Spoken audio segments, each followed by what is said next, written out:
Hello friends, स्वागत है आप सभी लोगों का हमारे चैनल को केस स्टडी में। मैं कुमार बेस्ट। इस वीडियो के माध्यम से दोस्तों आपके यहाँ पर कराऊंगा आर्मी टेक्निकल एनए के लिए दोस्तों केमिस्ट्री का पार्ट नंबर 27, यानी कि यहाँ पर आपको मिलेगा रसायन विज्ञान का दोस्तों भाग नंबर 27।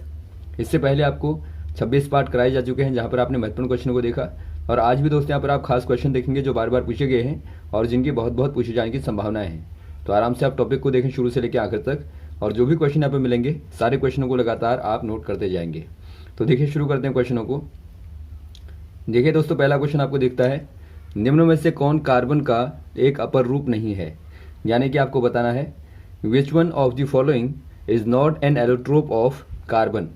यहां पर आपको बताना है कार्बन का एलोट्रोप। एलोट्रोप कहने का मतलब है दोस्तों अपर रूप। अपर रूप यानी कि उसी का एक अलग दूसरा वाला फॉर्म होता है जो कि दोस्तों आपका स्ट्रक्चर से अलग होता है, लेकिन यदि आप देखें फंडामेंटली तो कार्बन ही होता है वो। केवल आप देखेंगे उसकी ज्योमेट्री अलग होती है, यानी कि ज्यामिति अलग होती है। तो यहाँ पे देखिए, पहला आपको दिया है कोल। जो कोयला होता है दोस्तों क्या होता है, एक प्रकार से कोयला एक प्रकार से कार्बन ही होता है। सेकंड वाला आपको दिया डायमंड। डायमंड दोस्तों यानी कि जो हीरा होता है ये कार्बन का क्या होता है, प्योरेस्ट फॉर्म होता है, यानी कि शुद्धतम रूप होता है। और ये दोस्तों सर्वाधिक कठोर यहाँ पे मटेरियल भी है, तो आप ये भी याद रखेंगे। और आपको थर्ड वाला दिया है ग्रेफाइट। ग्रेफाइट भी दोस्तों एक प्रकार से क्या होता है, कार्बन का ही अपर रूप होता है, यानी कि कार्बन का ही दोस्तों फॉर्म होता है, जो कि आपने देखा होगा लिब्रिकेंट के तौर पर इस्तेमाल होता है, या फिर दोस्तों आप पेंसिलों में देखते हैं ग्रेफाइट का इस्तेमाल किया जाता है। तो ये आपका यहाँ पे ग्रेफाइट हो जाएगा कार्बन का अपर रूप। और आपको यहाँ पे फोर्थ वाला दिया है ग्रेफेन।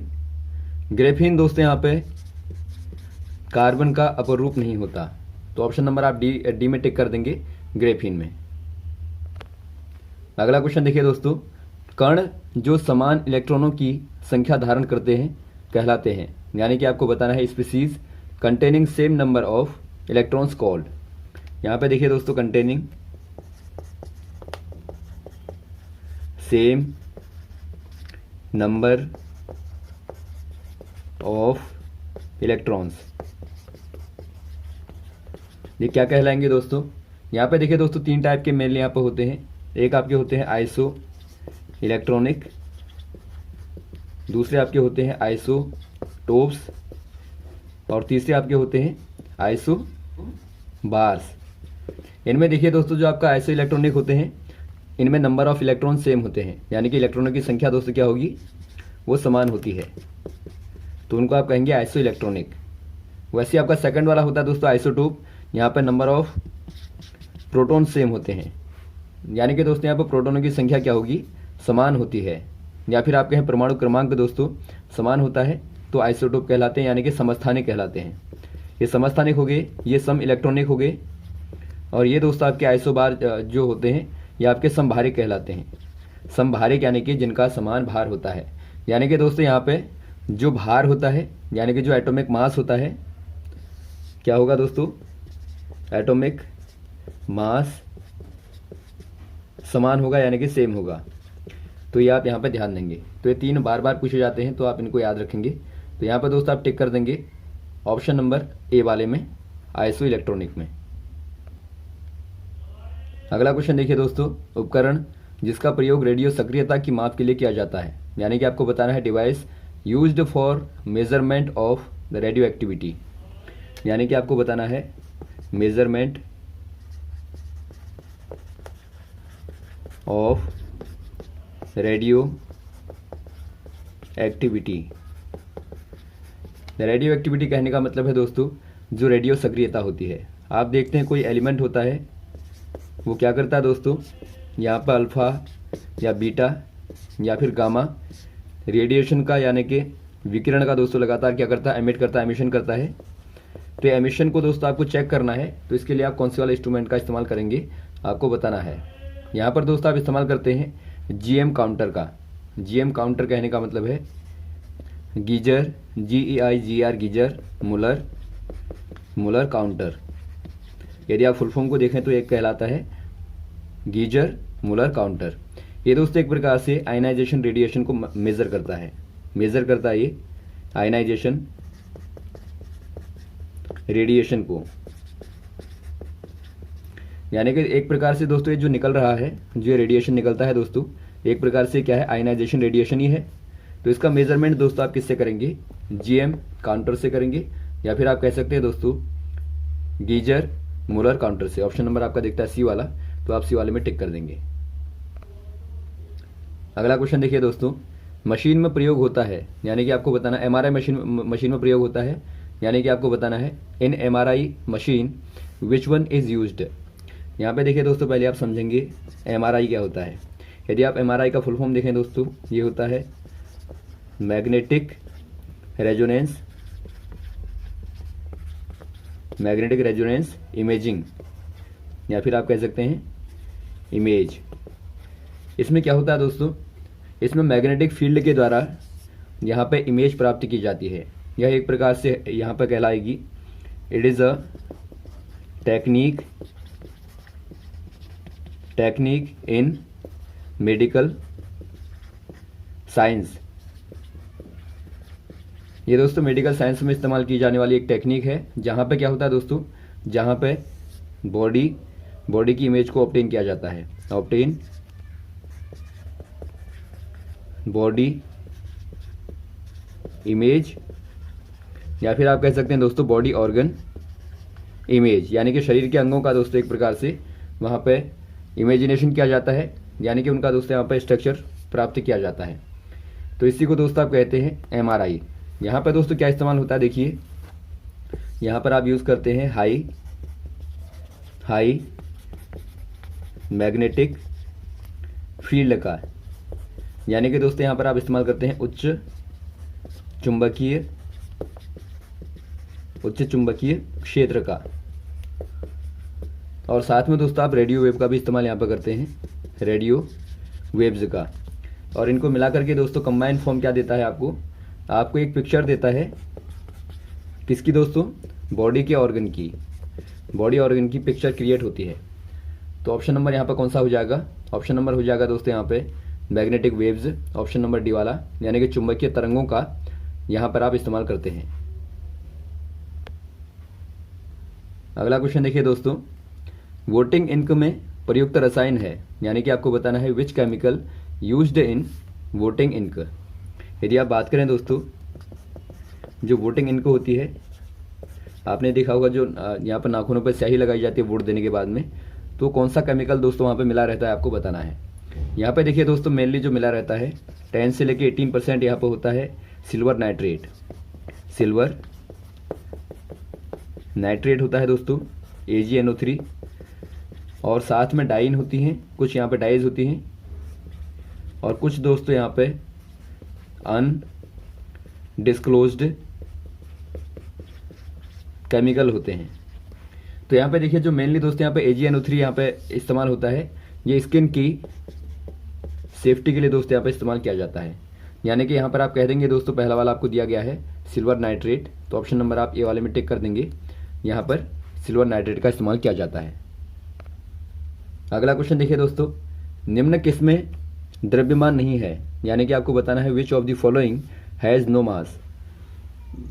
यहाँ पर देखिए दोस्तों, यदि आप बात करें, यहाँ पर आपको दिए गए हैं अल्फ़ा, बीटा एंड गामा।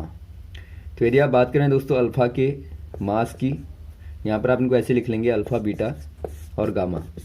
यहाँ पर बात कर लेते हैं मास की दोस्तों, और यहाँ पर चार्ज की, और यहाँ पर बात कर लेते हैं इनकी पेनेट्रेटिंग पावर की, यानी कि विभेदन क्षमता की भी बात कर लेते हैं, क्योंकि इनके आधार पर बार बार क्वेश्चन आते हैं। तो देखिए पहला, यदि आप मास की बात करें दोस्तों, यानी कि द्रव्यमान की बात करें, तो जो इनका मास होता है, जो अल्फ़ा पार्टिकल होते हैं, अल्फ़ा पार्टिकल को आप लिखते हैं इस प्रकार से, अल्फ़ा 4 और नीचे यहाँ पर 2 लिखा रहता है, या फिर आप इसको लिख सकते हैं दोस्तों हीलियम का न्यूक्लियाई, यानी कि 2,4 हीलियम। तो यहाँ पे देखिए दोस्तों, इसका जो एटॉमिक मास होता है क्लियर आपको दिखता है 4 होता है, यानी कि मास अल्फ़ा पार्टिकल का क्या हो जाएगा, ये दोस्तों 4 हो जाएगा। और यदि आप बात करें दोस्तों बीटा का, तो बीटा का होता है यहाँ पे इलेक्ट्रॉन के बराबर, यानी कि लगभग दोस्तों आपका 1/2000 होता है, यानी कि 1 का 2000वां भाग होता है। वैसे गामा की बात करें दोस्तों, गामा चूँकि देखिए बहुत ज़्यादा यहाँ पे एनर्जेटिक होता है, और इसको दोस्तों आप एक प्रकार से पार्टिकल के तौर पर न देख के आप इसको वेव के तौर पर देखते हैं, यानी कि it is like a wave but not particle. तो यहाँ पर आप क्या कह देंगे, गामा जो होती है दोस्तों एक प्रकार से मास लेस होती है, यानी कि 0 आप यहाँ पर मास कर देंगे। वैसे आप बात करें दोस्तों चार्ज की, तो जो अल्फा होता है, अल्फा पे आप देखते हैं 2 प्रोटोनों के बराबर चार्ज होता है, यानी कि +2 दोस्तों आप कह देंगे। और वैसे आप बीटा की बात करें तो बीटा दोस्तों सेम होता है बिल्कुल इलेक्ट्रॉनों के, यानी कि यहाँ पर जो चार्ज होगा दोस्तों वो इलेक्ट्रॉन के बराबर होगा -1। और वैसे आप बात करें गामा की दोस्तों, तो गामा क्या होती है, एक प्रकार से नेचुरली दोस्तों न्यूट्रल होती हैं। न्यूट्रल होती हैं यानी कि उदासीन होती हैं, यानी इन पर दोस्तों कोई चार्ज भी नहीं होता है। तो यहाँ पर आप 0 कर देंगे। और वैसे आप बात करें पेनिट्रेटिंग पावर की दोस्तों, यानी विभेदन क्षमता की, तो जो अल्फा यहाँ पर होती है ये दोस्तों यहाँ पर चूँकि ज़्यादा भारी है तो इसकी पेनिट्रेटिंग पावर क्या होती है, मिनिमम होती है, यानी कम से कम होती है। बीटा की बात करें तो मीडियम, यानी कि बीच की होती है दोस्तों। और गामा की बात करें तो हाईएस्ट, यानी कि उच्चतम होती है। तो आप सारी इन चीज़ों को याद रखेंगे ताकि इनके आधार पर क्वेश्चन आए तो आराम से आप बता पाएँ। तो यहाँ पर आप क्या टिक कर देंगे दोस्तों, गामा रेडिएशन में आप टिक कर देंगे ऑप्शन नंबर सी वाला। अगला क्वेश्चन देखिए दोस्तों, कुचालक जिनके ध्रुवण का कारण वैद्युत क्षेत्र होता है उन्हें कहते हैं, यानी कि आपको बताना है non conductors whose polarisation is caused by an electric field are. यहाँ पे देखिए दोस्तों ऐसा वाला आपको नॉन कंडक्टर बताने हैं, यानी कुचालक बताने हैं दोस्तों, जो कि नेचुरली तो कुचालक होते हैं, लेकिन जब आप उनको इलेक्ट्रिक फील्ड में रखते हैं तो क्या हो जाते हैं, पोलराइज हो जाते हैं। पोलराइज हो जाते हैं, पोलराइज कहने का मतलब है ध्रुवित हो जाते हैं। ये ध्रुवित होना क्या होता है दोस्तों, एक प्रकार से होता है कि आप जब सेम डायरेक्शन में यहाँ पे चार्ज को बना देते हैं, यानी कि उनको एक प्रकार से अलाइन कर देते हैं, जो कि आप नॉन कंडक्टर में देखते हैं दोस्तों इलेक्ट्रॉन कैसे होते हैं, इलेक्ट्रॉन्स होते हैं दोस्तों ड्रिफ्ट कंडीशन में। ड्रिफ्ट यानी कि एक प्रकार से आप देखते हैं एक प्रकार से असममित दोस्तों यहाँ पर होते हैं। तो यदि आपको इनको अलाइन करना है तो इसके लिए आप क्या करते हैं, देखिए तो यदि हम दोस्तों यहाँ पे देखिए आपको दिया गया है डाई इलेक्ट्रिक मटेरियल जो होते हैं, डाई इलेक्ट्रिक मटेरियल जो होते हैं दोस्तों ये क्या होते हैं, देखिए इनको आप कहते हैं परावैद्युत पदार्थ कहते हैं। तो ये मटेरियल जो होते हैं दोस्तों क्या करते हैं, एक प्रकार से नेचुरली वैसे इलेक्ट्रॉन का यहाँ पर कंडक्शन नहीं करते हैं, लेकिन जब आप इनको इलेक्ट्रिक फील्ड के बीच में रखते हैं, यहाँ पर आपने दिया इलेक्ट्रिक फील्ड, यानी कि आपने चुंबकीय यहाँ पर वैद्युत क्षेत्र दिया दोस्तों, वैद्युत क्षेत्र में रखेंगे, यहाँ पर आप +Q चार्ज लेंगे, यहाँ -Q चार्ज लेंगे, तो ये पॉजिटिव है ये नेगेटिव है। तो ये बीच में आपने डाला है परावैद्युतांक पदार्थ, यानी कि दोस्तों यहाँ पर आपने इंसुलेट कर दिया डाइइलेक्ट्रिक मटेरियल को, एक डाइइलेक्ट्रिक मटेरियल को दोस्तों क्या कर दिया, इंसुलेट कर दिया यानी कि भर दिया आपने। तो ये क्या करेंगे, देखिए इनमें जो चार्ज होते हैं दोस्तों पॉजिटिव वाले की तरफ में नेगेटिव वाला और नेगेटिव वाले की तरफ में पॉजिटिव वाला, इस प्रकार से ये पोलराइज हो जाते हैं।